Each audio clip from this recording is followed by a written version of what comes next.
आइए श्रोताओं, सोमवार व्रत कथा आरंभ करते हैं। एक बार किसी एक नगर में एक साहूकार था।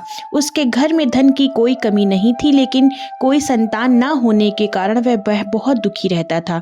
संतान प्राप्ति के लिए वह हर सोमवार को व्रत रखता था और पूरी श्रद्धा के साथ शिव मंदिर जाकर भगवान शिव और माता पार्वती की पूजा करता था। उसकी भक्ति देखकर एक दिन माँ पार्वती प्रसन्न होकर भगवान शिव से साहूकार की मनोकामना पूर्ण करने का निवेदन किया। पार्वती जी के आग्रह पर भगवान शिव ने कहा कि हे पार्वती, इन संसार में हर प्राणी को उसके कर्मों का फल मिलता है और जिसके भाग्य में जो हो उसे भोगना ही पड़ता है। लेकिन पार्वती जी ने साहूकार की भक्ति देखकर उसकी मनोकामना पूर्ण करने की इच्छा व्यक्त की। माता पार्वती के आग्रह पर शिव जी ने साहूकार को पुत्र प्राप्ति का वरदान तो दे दिया, लेकिन उन्होंने बताया कि यह बालक 12 वर्ष तक ही जीवित रह सकेगा।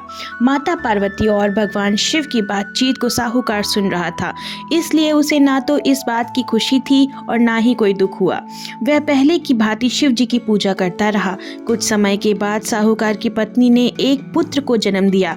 जब वह बालक 11 वर्ष का हुआ तो उसे पढ़ने के लिए काशी भेज दिया गया।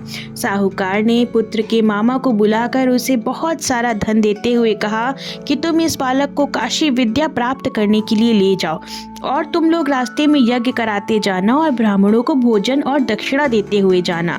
दोनों मामा भांजे इसी तरह यज्ञ कराते, ब्राह्मणों को दान दक्षिणा देते काशी नगरी निकल पड़े। इस दौरान रात में एक नगर पड़ा जहां नगर के राजा की कन्या का विवाह था, लेकिन जिस राजकुमार से उसका विवाह होने वाला था वह एक आंख से काना था। राजकुमार के पिता ने अपने पुत्र के काना होने की बात को छुपाने के लिए सोचा, क्यों ना उसने साहूकार के पुत्र को दूल्हा बनाकर राजकुमारी का विवाह करवा दूं। विवाह के बाद उसको धन देकर विदा कर दूंगा और राजकुमारी को अपने नगर ले जाऊंगा। लड़के को दूल्हे के वस्त्र पहनाकर राजकुमारी के साथ विवाह करा दिया गया। साहूकार का पुत्र ईमानदार था, उसे यह बात सही नहीं लगी, इसलिए उसने अवसर पाकर राजकुमारी के दुपट्टे पर लिख दिया कि तुम्हारा विवाह तो मेरे साथ हुआ है, लेकिन जिस राजकुमार के संग तुम्हें भेजा जाएगा वह एक आंख से काना है। मैं तो काशी पढ़ने जा रहा हूँ।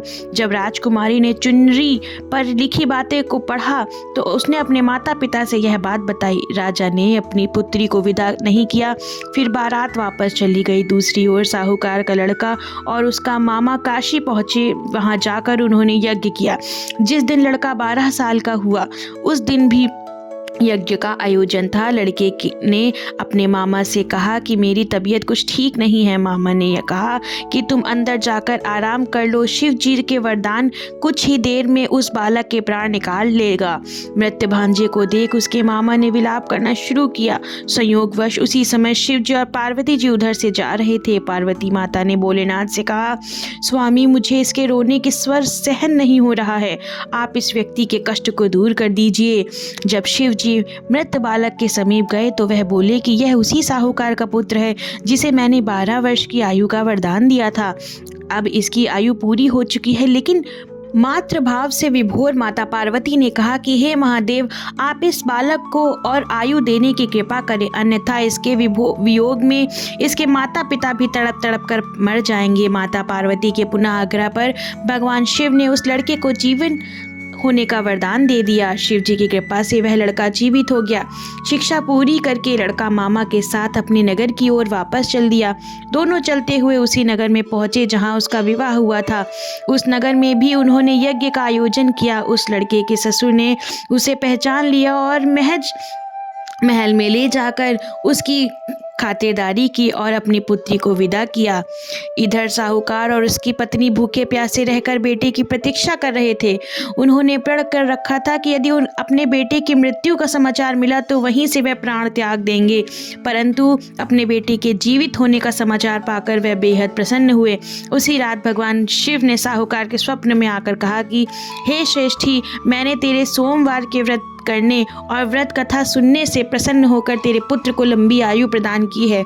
इसी प्रकार जो कोई सोमवार व्रत करता है या कथा सुनता है और पढ़ता है, उसके सभी दुख दूर होते हैं और सभी मनोकामनाएं पूर्ण होती हैं। दोस्तों, कथा समाप्त हुई। अगर आपको वीडियो अच्छी लगी है तो लाइक करिएगा, शेयर करिएगा और चैनल को सब्सक्राइब करना बिल्कुल ना भूलिएगा। हर हर महादेव दोस्तों।